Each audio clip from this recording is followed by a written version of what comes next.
Hello everyone, welcome back to another video. Today I'm going to be showing you guys how I, in my opinion, fixed the design of one of the newer Tyranid monsters, that is of course the Psychophage, which came out in the Leviathan kit.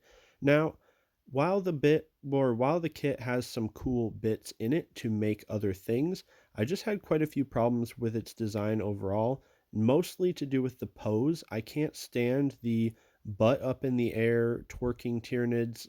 This one is probably the worst example, but some others are the Tyranofex and the Hierophant. It just seems like, why would you make yourself a bigger target, easier to shoot? It just looks like very awkward, like they wouldn't be able to walk right. And these are supposed to be perfectly designed organisms, right? So why would you have your main big combat legs on the back, supporting your butt way up in the air where you can't even fight properly, and then little dinky T-Rex arms in the front that could barely look like they can't even hold up the weight of the butt above it, let alone like fight or do anything useful. So with that little bit of a rant out of the way, let's take a look at what I did with the model to try to help with some of these little nitpicks I had with it.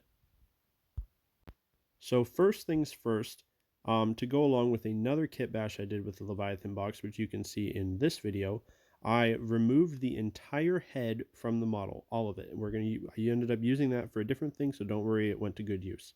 Now, what I did do, or what I did save from that head, was all of the tentacle bits. I snipped all of those off, and like severing the head from the body was pretty tricky. You definitely would want like a hobby saw or some really good clippers for that. It's pretty thick plastic, but once you get that off, basically you're left with just the butt. And what I was kind of going for is the appearance of like a flea or a tick, which, as you know, anybody that's ever seen one of those, they got a really big butt and a really small head, but they can fit an enormous amount of liquid or, blood or whatever in them. So that was kind of my idea for this organism, as he is kind of just like sucking in all of this, psychic matter and whatever. But in this case, obviously, it's not blood. He needs to get some body parts in there as well.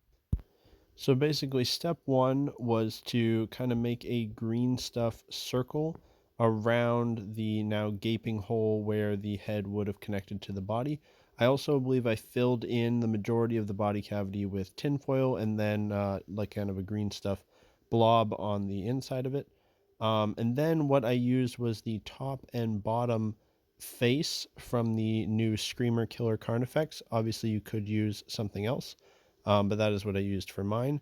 Represented here by my beautiful drawing skills, the green being green stuff, the purple being the head pieces from the Carnifex, and then the tentacles from the original Psychophage I have bursting out of the mouth. And basically what I'm picturing is when he's all closed up, when he's just walking around, he has a really tiny little head that doesn't look like much. And then when he springs into action, the head like fully like unhinges with his jaws, opening really wide, and all these tentacles shoot out of this big gaping mouth on the front to just, gobble everything up basically. Next was basically just the great leg switcheroo. So those more combat looking bigger legs at the back, we're going to move those. Those are now his front legs. And basically just switch the left with the right so that they're facing forward.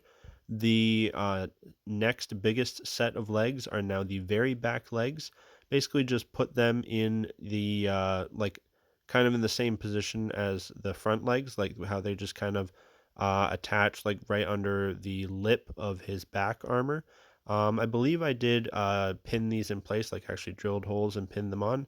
And I might have had to kind of like hollow out a little spot for them, but they're pretty easy to attach.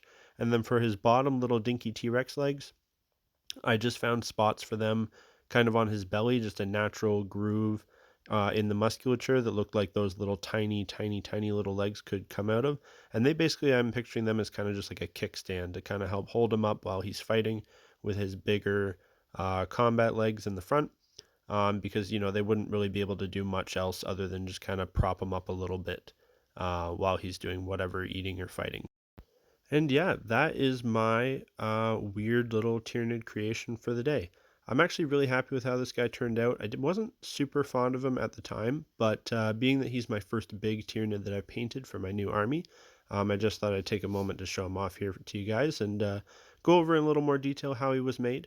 I know it was quite a while ago that I first posted this guy, but it's taken me forever to start painting this army, so I'm back at it and I'm pretty excited.